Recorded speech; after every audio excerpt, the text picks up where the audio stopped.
There is a persistent claim that whispers through online gardening forums and social media groups, a simple trick promising extraordinary results. People say that feeding your plants a bit of sugar, specifically molasses, common brown sugar, can make them grow up to 50% faster. It sounds so easy and wonderfully inexpensive. For gardeners who pour their time, effort, and money into their green spaces, the thought of a cheap kitchen staple unlocking explosive growth is hard to pass up. It taps into our desire for a quick fix, a secret hack for lush, vibrant plants. We wonder if there is any truth to this sweet gardening secret. The allure is its simplicity and accessibility. Unlike complex fertilizers, molasses and brown sugar are familiar pantry items. Today, we test the idea with practical steps and science. Let's begin our deep dive with molasses, the star of this gardening hack. Molasses is a thick, dark, viscous syrup, a byproduct of refining sugar from cane or beets. Juice is boiled and crystallized repeatedly to remove sucrose. What remains is a mineral-rich liquid, molasses. Blackstrap comes from the final boil, the most concentrated form. It's darkest, thickest, and most nutrient-dense. Composition: simple sugars like sucrose, glucose, and fructose, plus micronutrients: calcium, magnesium, potassium, iron, selenium, and more. These support essential plant metabolic functions, but molasses primarily feeds soil microbes, not the plant directly. Your soil is a bustling micro-city of bacteria, fungi, archaea, and protozoa. Feed them sugar and they accelerate decomposition and nutrient cycling. Locked-up nutrients are converted faster into plant-available forms. You're activating a biological workforce for robust growth. Now, let's turn to the other pantry item: brown sugar. It looks similar and tastes caramel-like, but composition matters. Most brown sugar is white sugar with a bit of molasses added back. Light versus dark depends on how much molasses is reintroduced. It's overwhelmingly sucrose, with only trace minerals. Think of it as a quick snack for microbes, not a balanced meal. It gives a rapid energy spike, but misses molasses' trace minerals. For maximum benefit, molasses wins. Brown sugar can cause rapid blooms with side effects if overdone. Microbes may tie up nitrogen, leading to chlorosis. Molasses can also overdo it, but typical lower, balanced doses are safer. Net, molasses offers sugars plus minerals. Brown sugar offers sugars only. The key distinction: fertilizing plants versus feeding soil microbes. Fertilizers deliver nutrients directly for fast results, but over-reliance can weaken the soil food web. Sugars feed microbes, not roots. High concentrations can harm roots. You're fueling bacteria and fungi that partner with roots. Microbes improve structure, water retention, and aeration. They decompose organic matter, releasing nutrients steadily.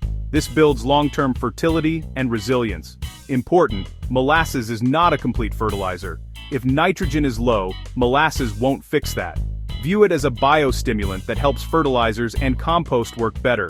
That's why it's used in organic and regenerative systems. It works with nature's processes, rather than overriding them.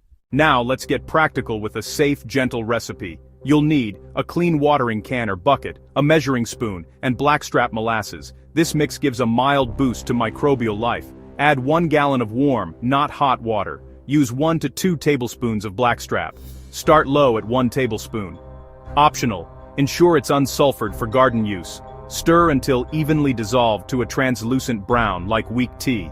Use immediately. Don't let it ferment in warmth. If soil is bone dry, pre-water lightly to prevent hot spots. Apply to soil at the base. Avoid leaves, especially in sun.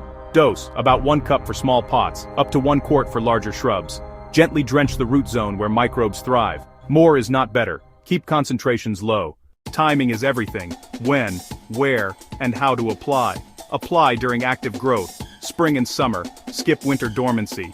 Best in early morning or evening to reduce stress. For annuals, vegetables, flowers, and raised beds, every 2 to 4 weeks. Perennial shrubs and trees, 2 to 4 applications per season.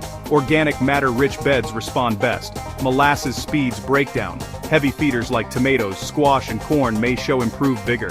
Well-drained beds are ideal candidates. Be cautious in compacted clay or waterlogged areas. Risk of low oxygen. Overuse can attract ants or promote non-beneficial mold. In containers, use much smaller volumes to avoid waterlogging. If you see wilting, yellowing, or sour smells, stop and flush with water. Let's bust the myths. What molasses won't do. A guaranteed 50% growth boost is unrealistic. Growth depends on many factors. Molasses affects mainly microbes. It is low in NPK and cannot replace balanced fertility. Yellow leaves from nitrogen deficiency won't be cured by molasses.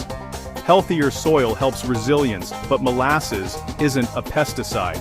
Spraying sugar on leaves can attract pests and sooty mold. Nematode deterrence claims are anecdotal. Evidence is limited. Microbial changes take weeks. Big benefits can take a season. It won't revive a dying plant overnight. Expect subtle, cumulative improvements in soil health. Use proven integrated pest management for pests. The best way to know: run a simple, controlled experiment. Change only one variable, the molasses feed. Feed the test plant per schedule, water the control the same volume, label clearly and keep a weekly journal with photos. Track height, leaf count and color, stem thickness, and soil, feel, smell. Compare after 1 and 3 months to decide if it helped your plants and soil. After science, recipes, and myth-busting, here's the verdict.